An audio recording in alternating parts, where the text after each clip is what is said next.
말씀 보시겠습니다. 하나님을 잘 믿는다는 것은 이란 제목이에요. 하나님을 그냥 믿는 게 아니라 잘 믿는다는 것. 이게 뭘까 하는 겁니다. 지난주에 어떤 상황 속에서도 우리가 당당할 수 있는 네 번째 말씀을 드렸는데 그게 이제 성령 충만이었죠. 성령 충만해지면 우리가 어떤 상황 속에서도 당당할 수 있다 하는 것을 말씀드렸는데, 자, 그러면 우리가 성령 충만한지 안 한지를 어떻게 알 수 있나요?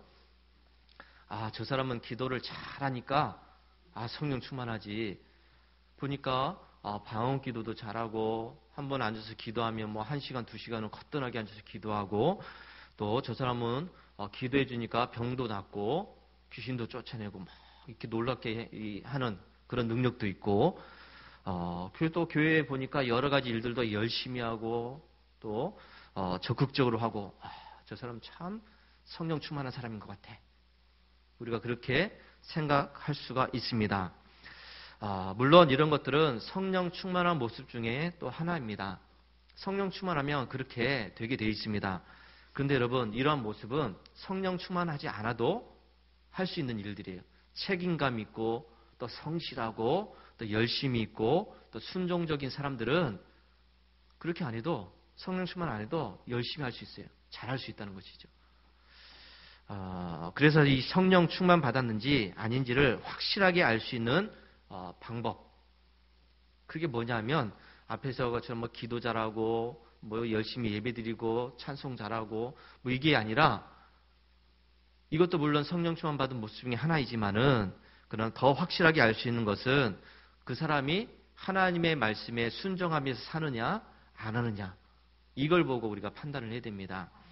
성령 충만함의 목적이 뭐냐? 여러분, 성령 충만, 왜 성령 충만해야 됩니까? 하나님을 더 잘 믿기 위해서 아닙니까? 하나님을 더 잘 믿게 하기 위해서 성령 충만을 받아야 되는데, 근데 성령 충만 받았다라고 했는데 기도합시다 그랬는데 기도를 안 해요. 성령 충만 받았다고 하는데 예배 시간에 안 오고 어디 빠져면서 어디 가 있어요. 성령 충만 받았다고 하는데 교회에서 봉사하자고 그러는데 교회 봉사는 안 하고 이 핑계 저 핑계 되면서 도망만 다닙니다. 그럼 성령 충만 받은 게 아니잖아요. 성령 충만 받으면 교회에서 행하는 모든 일에 대해서 여러분 하지 말라고 해도 하게 됩니다. 하지 말라고 해도 하게 돼요. 그것도 대충대충 하는 것이 아니라 정말 열심히 하고 감사함으로 하고 마음과 정성을 다해서 하게 되고 기쁨으로 하게 되고 또 자원해서 하게 됩니다. 시키지 않아도 하게 된다는 것이죠. 해야 될 일에 대해서 아주 적극적으로 또 최선을 다해서 하게 됩니다. 자, 오늘 우리가 읽은 말씀을 보면 우리가 잘 알고 있는 내용 중에 하나입니다. 어느 날 하나님께서 이 아브라함에게 아주 무리한 요구를 하십니다.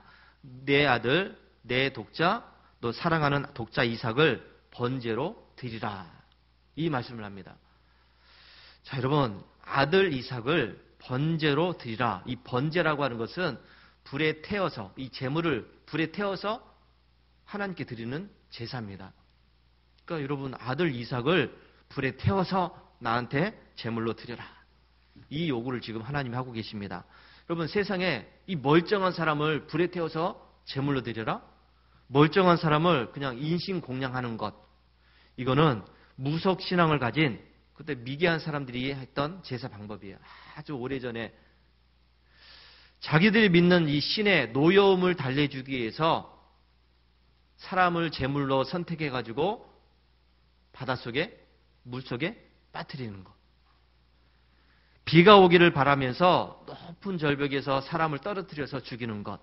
때로는 나무에 묶어놓고서 그 밑에 장작을 피워가지고 불에 태워서 죽이는 것. 여러분, 이 인신공양하는 것. 이건 다 무속신앙에서 나오는 거잖아요. 우리나라에도 여러분 심청전을 보면 심청이가 어디에 빠집니까? 인당수에 빠지잖아요. 왜 빠졌습니까? 아버지의 눈을 뜨게 하기 위해서. 그러니까 이 심청이가 인신공양을 한 거예요. 인간적인 재물이 된 거죠. 자기가 바닷속에 빠짐으로 아버지가 눈을 뜬다. 이게 바로 이제 무속신앙입니다. 근데 세상에 모든 신 중에 신이신 하나님께서 지금 사람을 불에 태워서 제물로 바치라. 이거는 있을 수 없는 일입니다. 이것은 하나님이 가장 경멸하는 일 중에 하나입니다. 그럼에도 불구하고 하나님께서 이렇게 무리한 요구를 하시는 것은 거기에는 하나님의 다른 뜻이 있었다는 것을 말씀을 하고 있습니다. 자, 무슨 뜻이었을까요? 우리 1절 말씀해 보니까 하나님께서 무엇을 하신다고 하셨습니다. 아브라함에게 무엇을 하신다고요? 시험하시기 위해서. 아브라함을 시험하시기 위해서 이렇게 하라. 이렇게 말씀하십니다. 여기서 이 시험이라고 하는 것은 어떤 의미가 있냐면 입증하다라는 뜻입니다. 입증하라. 그러니까 무엇인가를 한번 증명해 봐라 하는 그런 의미예요. 하나님께서는 아브라함에게 네가 지금 나를 믿는다고 하는데 나를 믿는 그 믿음을 한번 증명해 봐라. 이러면서 이렇게 요구를 하셨습니다. 여러분 직장에 취직하려면 1차로 시험을 보고 2차 면접 보고 또 더 나가면 이제 3차에서는 또 어떤 특별한 또 시험을 치르게 됩니다. 테스트를 받게 되죠. 이 사람이 우리 회사에 와서 진짜로 열심히 일할 사람인지 아니면 중간에 그냥 그만두고 나갈 사람인지 여러 가지를 또 이제 판단하기 위해서 이렇게 몇 차례에 걸쳐서 시험이라는 것을 보게 됩니다. 지금 아브라함도 이런 의미가 있습니다. 지금까지 이 아브라함은 하나님을 믿는다고 하면서 여기까지 왔습니다.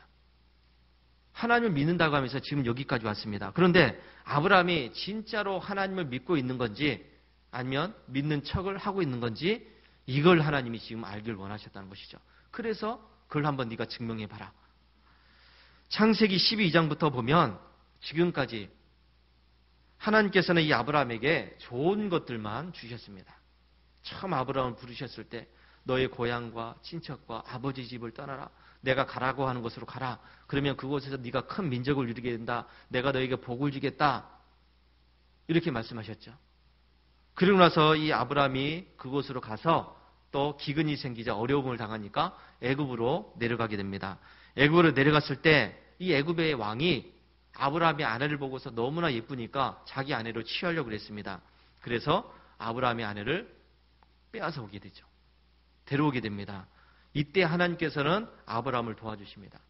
애굽에 재앙을 내리셔서 애굽 왕을 깨닫게 하시죠. 그러면서 그의 아내를 돌려보내면서 가축과 은과 금을 함께 보냅니다. 보상을 받게 하셨습니다. 아브라함이 큰 부자가 되었죠. 그리고 열심히 일해서 더 큰 부자가 되었습니다. 자기 조카 롯과 함께 살아가는데 땅이 너무 좁아요. 가축들이 풀을 먹는데 서로 싸우게 됩니다. 그래서 우리 떨어져서 살자. 그래서 조카 롯이 좋은 땅을 선택해서 가게 됩니다. 물이 흐르고 기름진 땅을 선택하게 되죠. 그런데 결국에는 그 땅이 망하게 됩니다. 하나님의 불심판을 받게 됩니다. 그런데 아브라함이 있는 그곳은 더욱더 번창했다고 말씀을 하고 있습니다. 아브라함이 하나님 주신다고 약속하신 아들이 안 생깁니다. 아들을 주신다고 하셨는데 아들이 없어요. 그래서 자기의 이제 아내의 종이었던 하갈을 통해서 아들을 낳았는데 그게 이스마엘입니다. 하나님께서는 아브라함의 이런 실수, 잘못에도 불구하고 아브라함에게 복을 주셨다는 것이죠. 하나님은 아브라함에게 지금까지 계속해서 좋은 것만 주셨습니다. 복을 주셨어요. 잘되게 하셨습니다. 번창하게 하시고 형통하게 하셨습니다. 지금까지 하나님은 이 아브라함에게 무한하신 사랑을 베푸셨고 관심을 보여주시면서 복을 주셨고 여기까지 인도하시면서 아브라함을 이끌고 오셨다는 것이죠. 그리고 드디어 하나님은 이 아브라함이 어떠한 믿음을 갖고 있는지를 확인하기를 원하셨습니다. 그래서 아브라함에게 네가 가장 아끼고 가장 사랑하고 가장 어떠한 것과도 바꿀 수 없는 그 아들을 나한테 한번 번제로 바쳐라. 이렇게 말씀을 하고 있는 겁니다. 나를 믿는 너의 믿음을 한번 증명해 봐라. 내가 여태까지 너한테 복을 줬는데 네가 지금까지 나를 믿는다고 했는데 그렇다면 너의 믿음이 진짜인지 아닌지를 한번 나한테 증명해 봐라. 이렇게 말씀을 하고 있는 것이죠. 여러분 이 아브라함에게 있어서 이 아들 이삭은 자기의 목숨과도 같은 존재입니다. 아브라함이 75세에 하나님께 부름을 받습니다.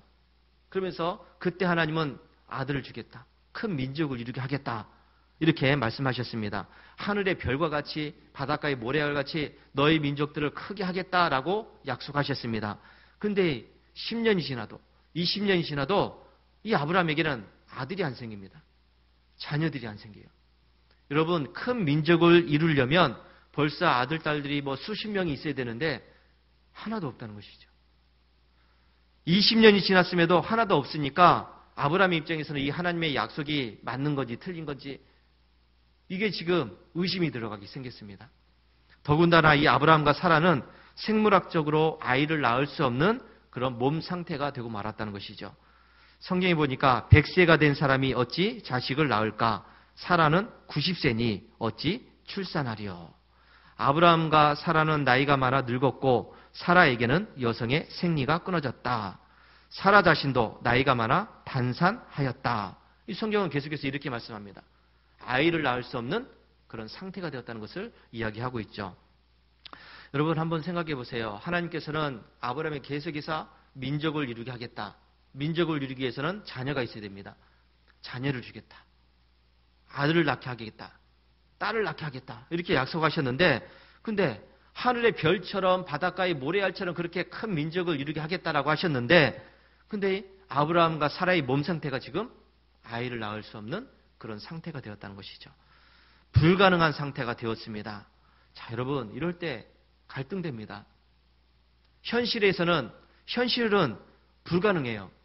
아이를 낳기는 불가능합니다.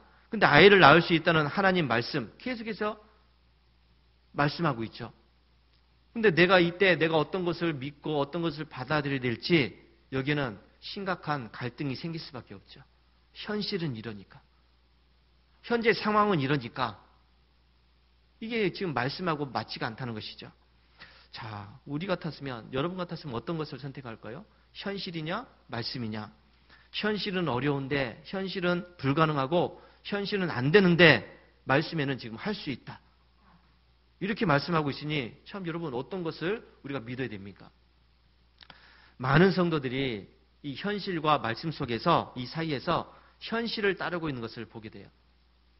현실과 말씀 속에서 이 현실을 따라갑니다. 내 형편이 이래요. 내 입장이 이래요. 내 또 상황이 이렇습니다. 아, 그래서 안 되겠는데요. 아, 그래서 못할 것 같은데요. 그래서 어려울 것 같은데요. 이렇게 이야기합니다. 우리는 이렇게 현실 앞에서 무너질 때가 참 많이 있다는 것이죠. 현실이 이래요. 내 상황이 이래요. 그러나 하나님께서는 우리의 현실이 아니라 말씀을 따르길 원하십니다. 현실을 뛰어넘어서 모든 것을 가능케 하시는 그 하나님을 의지하기를 원하십니다. 이게 믿음이에요. 아브라함은 이 현실 앞에서 무너졌습니다. 자기 몸이 또 사라의 몸이 아이를 낳을 수 없는 그런 상황이다 보니까 다른 방법을 통해서 아이를 낳았다고 그랬잖아요. 그게 이스마엘입니다. 그 이스마엘이 지금까지도 이스라엘 백성들을 위협하는 민족이 되었습니다. 또 이런 여러 가지 과정과 단계를 거쳐서 아브라함이 드디어 하나님의 약속을 받은 지 25년 만에 100세에 낳은 아들 이삭을 얻게 됩니다. 이삭이 태어난 후에 여러분 아브라함이 얼마나 기뻤을까요? 하나님께서는 큰 민족을 주겠다. 기다려도 없었는데 그래서 덜컥 이스마엘을 얻었는데 하나님이 이 아들이 아니라고 그럽니다. 이 아들을 쫓아내라고 그럽니다. 그럼에도 불구하고 이 몸 상태가 지금 아니에요. 아이를 낳을 수 있는 상황이 아닙니다. 그래서 기다려서 겨우겨우 얻은 아들, 그 아들이 이삭입니다. 힘겹게 얻었다는 것이죠. 불가능한 상태에서 나왔습니다. 그러니 얼마나 이 아이를 키울 때 애지중지했겠습니까? 세상에 어떤 것보다도 가장 소중한 아들이 이삭입니다. 그런데 이런 이삭을 제물로 바쳐라. 불에 태워서 죽여라. 여러분 이런 요구를 받는다고 한다면 여러분 이게 가만히 있을 일입니까? 이런 요구를 누가 한다고 한다면 이게 가만히 있을 일입니까? 뭐 하나님이고 뭐고 눈에 뵈는 게 없겠죠. 나는 그런 하나님 안 믿는다고 당장에 뛰쳐나갈 수도 있는 그런 상황 아닙니까? 하나님은 이 아브라함에게 네 믿음을 증명하라 하시면서 이런 요구를 하셨는데 만약 아브라함이 나는 하나님이고 뭐고 다 필요 없다 이제 뭐 이런 하나님이 다 있느냐 하면서 뛰쳐나갔다고 한다면 아브라함은 성경의 믿음의 조상으로 우리가 이렇게 생각하지 않았을 겁니다. 그냥 실패한 사람이죠. 실패한 사람입니다. 근데 이 아브라함은 이런 하나님의 이 무리한 요구에도 불구하고 순종하는 것을 보게 됩니다. 다음 날 아침 일찍 일어나서 장작을 준비하고 이삭을 앞세워서 가자. 이삭아, 우리 하나님께 제사 드리러 가자 하면서 하나님이 말씀하신 곳으로 가게 됩니다. 아브라함은 세상에서 이제 가장 귀한 아들, 또 어떤 것보다도 바꿀 수 없는 아들, 자기 목숨보다 더 소중한 아들인데, 이 아브라함은 망설임 없이 하나님의 말씀대로 이삭을 앞세워서 그 말씀에 순종하고 있는 것을 보게 됩니다. 여러분, 내가 가지고 있는 것 중에서 가장 귀한 것이라고 한다면 다른 것은 다 버려도 가장 마지막까지 붙잡고 있어야 되는 것, 그게 맞죠. 가장 귀한 거니까, 가장 소중한 거니까 누가 버리라고 해서 그냥 쉽게 버릴 수 있습니까? 아니에요. 누가 버리라고 그랬을 때 그냥 별로 중요하지 않는 것부터 하나하나 이렇게 버리기 시작하잖아요. 그러다가 제일 중요한 것은 끝까지 지키고 있어야 돼요. 마지막까지 지키고 있어야 됩니다. 그런데 지금 여러분, 이 아브라함은 이삭에 대해서 그렇게 하지 않았어요. 하나님 바치라고 그랬더니 끝까지 안 됩니다, 못합니다, 이게 아니라 다음날 아침 일찍 일어나서 망설임 없이 그 길을 가고 있다는 것이죠. 아브라함이 이렇게 할 수 있었던 것, 이거는 아브라함에게 있어서 지금 가장 귀한 것이 이삭이 아니었다는 이야기입니다. 아브라함에게 있어서 가장 귀한 것이 이삭이 아니었다는 얘기예요. 참 이상하죠. 힘들게 얻은 아들인데, 어렵게 얻은 아들인데, 세상에 어떤 것보다도 가장 귀한 아들인데, 이 하나밖에 없는 아들인데 그 아들을 제물로 바치라고 했는데 덜컥 그 일을 하고 있습니다. 소중한 것이 따로 있었다는 얘기입니다. 여러분, 아브라함에게 있어서 가장 귀한 것이 무엇이었을까요? 하나님이었습니다. 이삭보다 더 소중했던 것, 이삭보다 더 중요했던 것은 하나님이었습니다. 아브라함에게 있어서 힘들고 어렵게 얻은 아들보다도 더 소중한 것은 하나님이었습니다. 그러니 하나님 말씀이라면 무조건 망설임 없이 할 수 있었다는 것이죠. 여러분, 우리들이 왜 하나님 말씀에 순종하지 못할까요? 왜 우리들이 하나님 말씀에 이것저것 재미면서 이렇게 저렇게 생각하면서 망설이고 주저하면서 못하고 있을까?